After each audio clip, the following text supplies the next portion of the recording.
Friends, last வீடியோவில் வந்து எதில் முடிச்சிருந்தேன் அப்படின்னு பார்த்தீங்கன்னா, அடுத்த குழந்தை வேண்டாம் அப்படின்னு சொல்லி முடிவு பண்ணியிருந்தோம் அப்படின்னு சொல்லி முடிச்சிருந்தேன். அதோட கண்டினியூஸ் தான் பார்க்கலாம் வாங்க.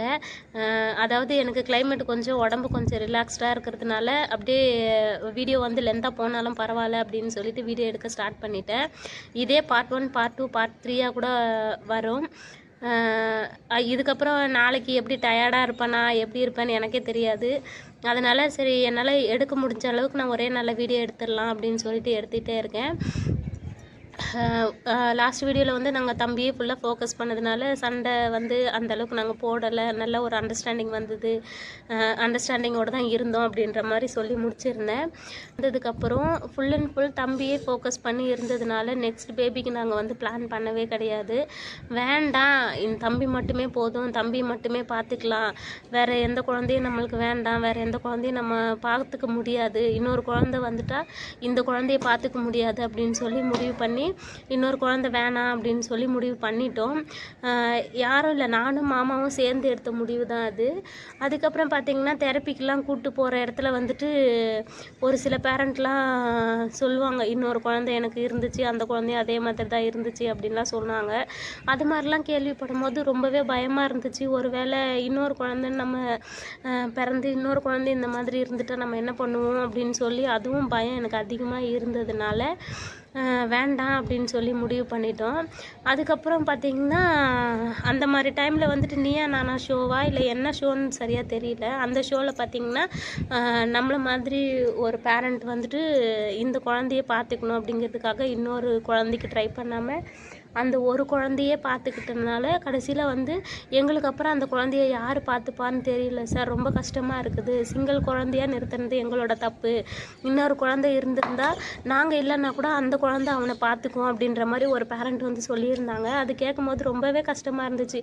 ஒருவேளை நம்மளுக்கு ஏதாவது ஒன்று ஆகிட்டு நம்ம இல்லைன்னா அந்த குழந்தைய யார் பார்த்துப்பா, நம்ம இல்லைனாலும் யாராவது அந்த குழந்தைய பார்த்துக்கிறதுக்கு ஒருத்தவங்க வேணுமே. அதுக்கு வந்துட்டு வேற யாரையோ நம்ம எதிர்பார்க்கறது, நமக்குன்னு ஒரு குழந்தை இருந்தால் அந்த குழந்தை வந்து நம்ம அண்ணன் தானே, நம்ம தம்பி தானே அப்படின்னு சொல்லி பார்த்துக்கிறதுக்கு நிறைய வாய்ப்பு இருக்குது அப்படின்னு சொல்லி அந்த ஒரு திங்கிங் வந்து மைண்டில் ஓடிக்கிட்டே இருந்துச்சு.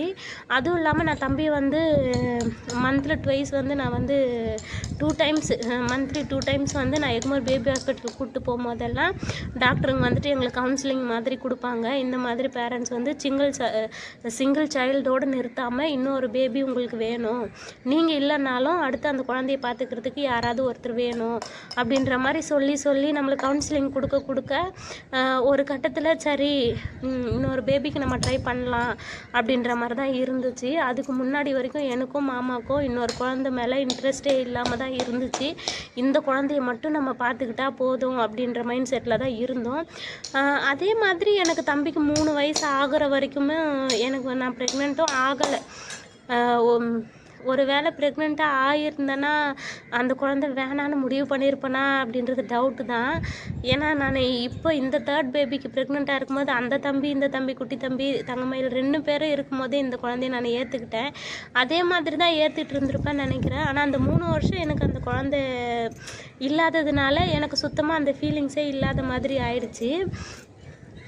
அதுக்கப்புறம் டாக்டரெல்லாம் சொல்லி இந்த மாதிரி ஒரே குழந்தையோடு நிறுத்தாதீங்க, நாளை பின்ன அந்த குழந்தைக்கு உங்களுக்கு ஏதாவது ஒரு தொந்தரவுன்னா அந்த குழந்தைய யார் பார்த்துப்பா, மற்ற பேரண்ட்ஸை தவிர அதே போல் கூட பிறந்த குழந்தைங்கள தவிர வேறு யாரும் அந்த குழந்தைய அவ்வளோ உரிமையாக அவ்வளோ அழகாக பார்த்துக்க முடியாது அப்படின்னு சொல்லி நம்மளுக்கு கவுன்சிலிங் நிறைய கொடுத்ததுனால அதுக்கப்புறமா தான் நாங்கள் வந்துட்டு சரி இன்னொரு பேபி வந்துட்டு நம்ம பெற்றுக்கலாம் அப்படின்னு சொல்லி முடிவு பண்ணோம்.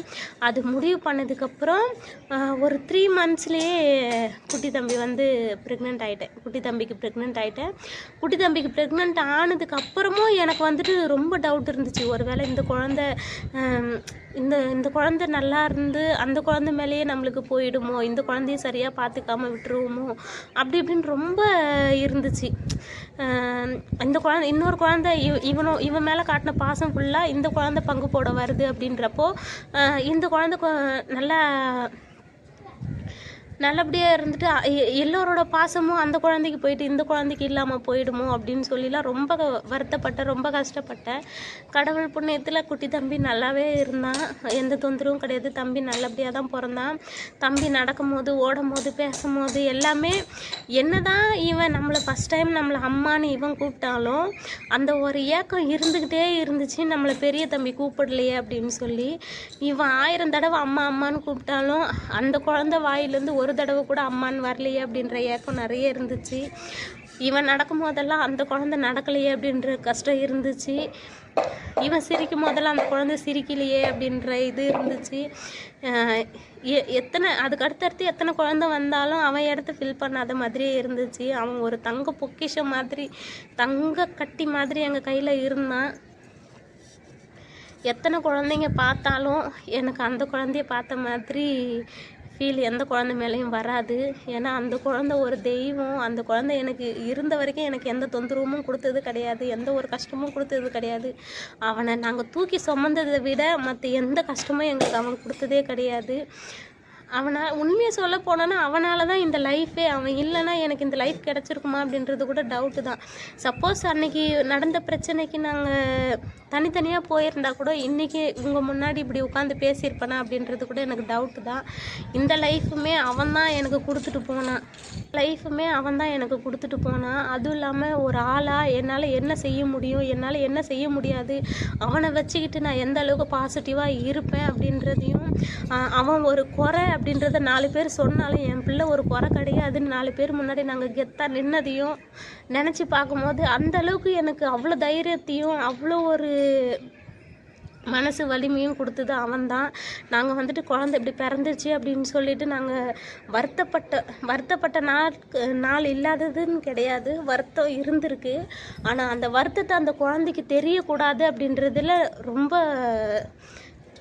ரொம்ப கவனமாக இருந்தோம். கஷ்டப்பட்டால் கூட அந்த குழந்தைக்கு தெரியக்கூடாது அப்படின்னு சொல்லி, அவனால் நம்ம கஷ்டப்படுறோன்னு அவனுக்கு தெரியவே கூடாது. என்றைக்கும் அவன் ஒரு தொந்தரவாக இருக்கான்னு அவனுக்கு அந்த ஃபீல் வந்துடக்கூடாது அப்படின்றதுல நாங்கள் ரொம்ப தெளிவாக இருந்தோம். அந்தளவுக்கு அவனை எந்த அளவுக்கு எங்களால் பார்த்துக்க முடியுமோ அந்தளவுக்கு நாங்கள் அவனை பார்த்துக்கிட்டோம். அவன் முன்னாடி நாங்கள் எப்பயுமே ஹாப்பியாக இருந்திருக்குமே தவிர அவன் முன்னாடி நாங்கள் அழுதது கூட கிடையாது. ஒரு சில டைமில் என்னையே அறியாமல் எனக்கு ரொம்ப கஷ்டமாக இருந்துச்சு, ரொம்ப டிப்ரெஷனாக இருந்துச்சு அப்படின்னா எனக்குன்னு சப்போர்ட் பண்ணுறதுக்கு அவன் இருக்கிறான் அப்படின்ற தைரியம் எனக்கு இருக்கும். அவன்கிட்ட நான் நிறைய விஷயம் ஷேர் பண்ணியிருக்கேன். அவங்ககிட்ட நான் ஷேர் பண்ணாத விஷயம்னு ஒன்றுமே கிடையாது. இப்போ நம்ம ஒருத்தவங்கக்கிட்ட ஒரு விஷயம் ஷேர் பண்ணுறோன்னா அவங்க நம்மளுக்கு ஆறுதல் சொன்னாங்கன்னா அவங்க நம்மளுக்கு கொஞ்சம் நெருக்கமானவங்களாக இருப்பாங்க. அதே இது ஆறுதல் சொல்லாமல் நம்ம பின்னாடி போய் பேசி சிரிக்கிறவங்களாக இருந்தால் அவங்கள நம்ம ஒன்றுமே செய்ய முடியாது. அது ஒரு துரோகம் மாதிரி தானே. ஆனால் என் குழந்தை எனக்கு ஆறுதலும் சொல்லாது, அதே சேம் டைம் எனக்கு துரோகமும் செய்யாது. அப்படின்றப்போ அந்த குழந்தை ஒரு தெய்வ குழந்தை தானே. எவ்வளோ கஷ்டத்தை அவங்ககிட்ட ஷேர் பண்ணியிருக்கிறேன், எவ்வளோ ஃபீலிங்ஸ், என்னோட லட்சியம் கூட சொல்லலாம். எனக்கு நிறைய கோல்ஸ்லாம் இருந்துச்சு, அதெல்லாம் கூட அவங்ககிட்ட நான் சொல்லியிருக்கிறேன்.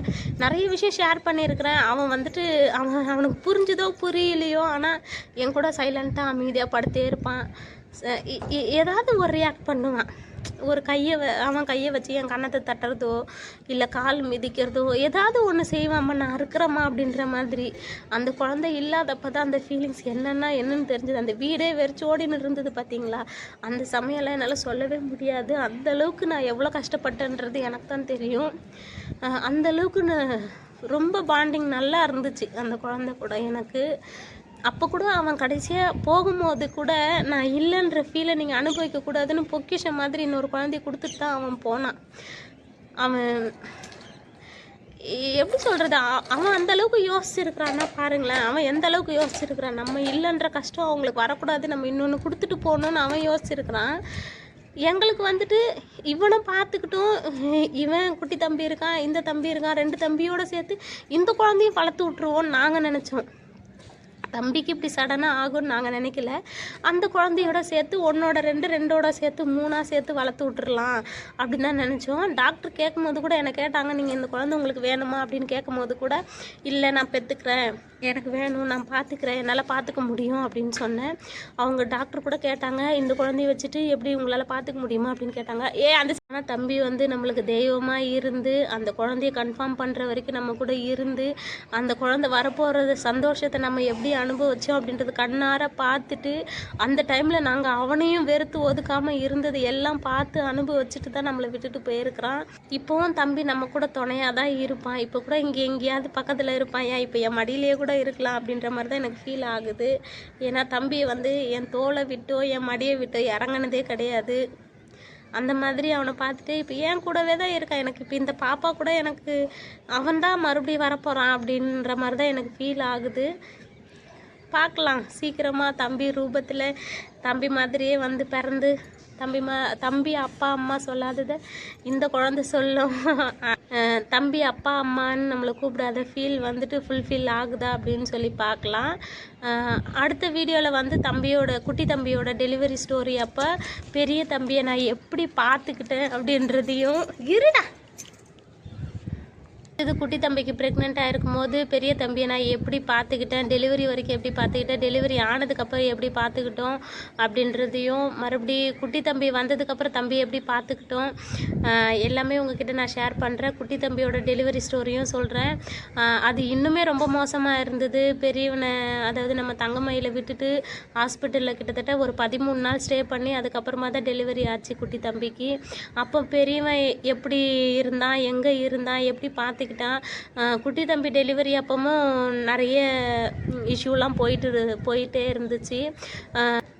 தம்பியை வந்து பார்த்துக்கிறதுக்கு ஆள் இல்லாமல் அங்கே இங்கேன்னு மாற்றி விட்டு தம்பிக்கு கொஞ்சம் ஃபீவர்லாம் வந்து ரொம்ப கஷ்டப்பட்டான் பெரிய தம்பி.